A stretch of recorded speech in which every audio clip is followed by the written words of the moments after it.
বাজেটটো এটা কথা ঠিক যে বাজেটৰ মূল নীতিটোৱে হ'ল তেওঁলোকে আগৰ পৰাই আমাৰ লোকসভা নিৰ্বাচনৰ সময়ৰ পৰা তেওঁলোকে বিভিন্ন ধৰণৰ প্ৰতিশ্ৰুতি দি আছে প্ৰত্যেকগৰাকী মহিলাক তেওঁলোকে অৰুণোদয় দিব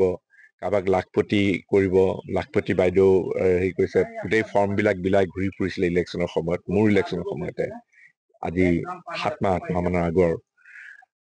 যে ইলেকশ্যন গ'ল সকলো তল পৰিলে এতিয়া আকৌ 2026ৰ ইলেকশ্যনৰ কথা আহিছে গতিকে এতিয়া তেওঁলোকে বাজেট টাজেট কৰি তেওঁলোকে ধাৰ ধুৰ কৰি অসমৰ অৰ্থনীতি একেবাৰে পয়া লগা অৱস্থা হৈছে এফালে অসমৰ অৰ্থনীতি পয়া লগা হৈছে চৰকাৰৰ দৰমহা দিবৰ কাৰণে মানুহৰ এইবিলাক উন্নয়নমূলক কাম কৰিম বুলি কৈ পেলাই তেওঁলোকে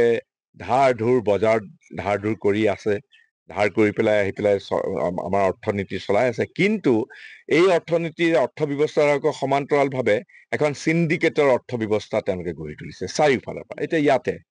এই চালনা বাগিচাখন এখন এজন মন্ত্ৰীয়ে কিনিছে বুলি কৈছে আমি নাজানো অভিযোগ আহিছে RS গান্ধী নামৰ কোনোবা এজন আছে গোটেই শিল গোটেই জাগি ৰোডৰ পৰা আৰম্ভ কৰি শিলৰ কুৱেৰি টুৱেৰি তেওঁ চলাইছে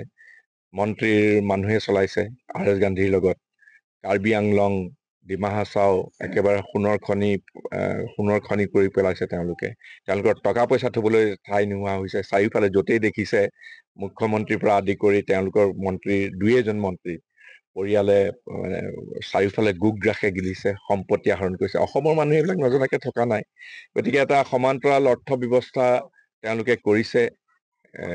চিণ্ডিকেট সাম্ৰাজ্য গঢ়ি তুলিছে প্ৰত্যেকটো সা সামগ্ৰী যি অসমলৈ আহে বা অসমৰ মাজেদি পাৰ হৈ যায় সকলোৰে ওপৰতে তেওঁলোকে চিণ্ডিকেটৰ কলা সাম্ৰাজ্য এখন গঢ়ি তুলিছে আৰু তেনেধৰণেৰে তেওঁলোকে এক সমান্তৰাল অৰ্থব্যৱস্থা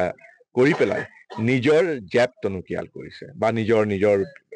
তেওঁলোকে ৰাজনৈতিকভাৱে সেইবিলাকৰ ব্যৱহাৰ কৰিছে